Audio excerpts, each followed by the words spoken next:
Welcome to vibe with அது. இன்னைக்கு நாம் பண்ண போகிறது இன்ஸ்டண்ட்டான மசால் வடை. இதுக்கு பருப்பு ஊற வைக்கணும், அரைக்கணும், இப்படி எந்த டென்ஷனும் இல்லை. திடீர்னு யாராவது டக்குன்னு விருந்தாளி வந்துட்டாங்கன்னா உடனடியாக 10 நிமிஷத்தில் செஞ்சு கொடுக்க முடியும் இந்த ஸ்நாக்ஸை. இப்போ அதை எப்படி பண்ணுறதுன்னு நம்ம பார்க்கலாம். பாருங்கள், 1 டம்ளர் பொட்டுக்கடலை எடுத்திருக்கேன், அது மிக்சியில் போட்டுக்கலாம். ஒரு 2 வரமிளகாய், அதை காம்பு எடுத்துட்டு வரமிளகாயை அதில் போட்டுக்கோங்க.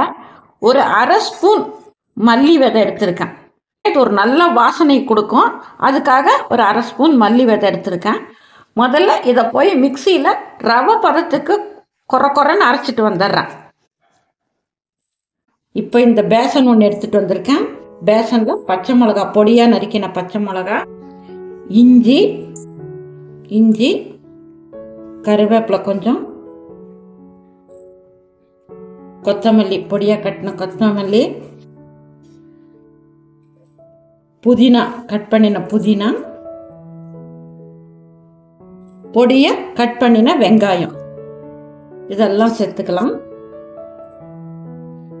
இதுக்கு இந்த மசாலா உடைக்க தேவையான உப்பை இதில் சேர்த்துக்கலாம்.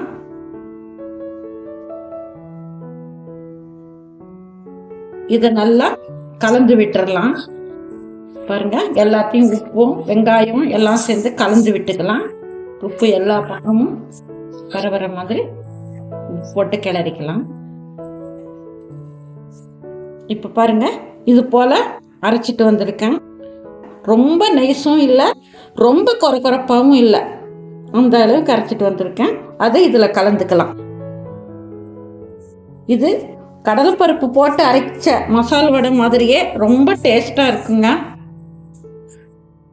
இதை கொஞ்சம் கொஞ்சமாக தண்ணி போட்டு நம்ம வடை மாவு பதத்துக்கு பிசைஞ்சிக்கலாம். தண்ணி கொஞ்சம் கொஞ்சமாக தெளித்து பிசைஞ்சிக்கலாம். ஏன்னா வெங்காயத்தில் தண்ணி விடும், அதனால பார்த்து தண்ணி கொஞ்சம் கொஞ்சமாக ஊற்றி பிசைஞ்சிக்கலாம்.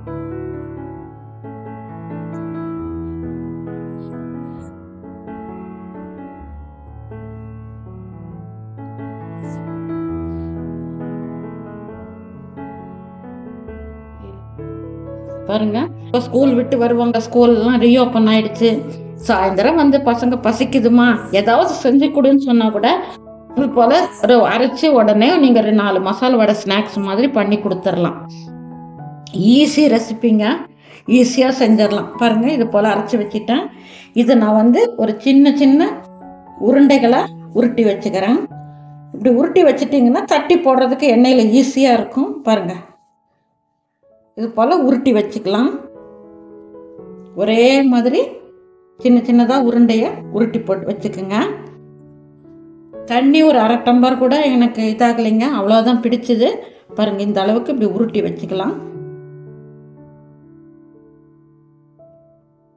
பாருங்க, எண்ணெய் வச்சிருக்கேன், எண்ணெய் காயட்டும்.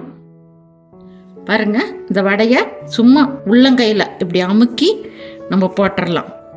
அவ்வளோதான், பார்த்தீங்களா? அமுக்கி வடை போட்டுடலாம்.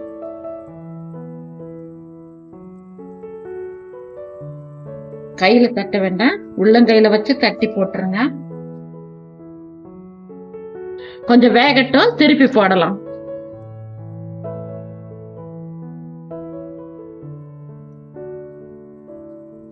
பாருங்க, நல்லா மொறுன்னு வடை வந்திருக்கு, வெந்துருச்சு, எடுத்துக்கலாம். பாருங்க, கிறிஸ்பியான இன்ஸ்டன்ட் வடை ரெடி ஆயிடுச்சு. சாயந்தரம் பசங்க வந்தாங்கன்னா ஸ்நாக்ஸாக நீங்கள் செஞ்சு கொடுக்கலாம். இந்த வீடியோ பிடிச்சிருந்தா சப்ஸ்கிரைப் பண்ணுங்கள், லைக் பண்ணுங்கள், கமெண்ட் பண்ணுங்கள். போல இன்னொரு வீடியோவில் உங்களை சந்திக்கிறேன்.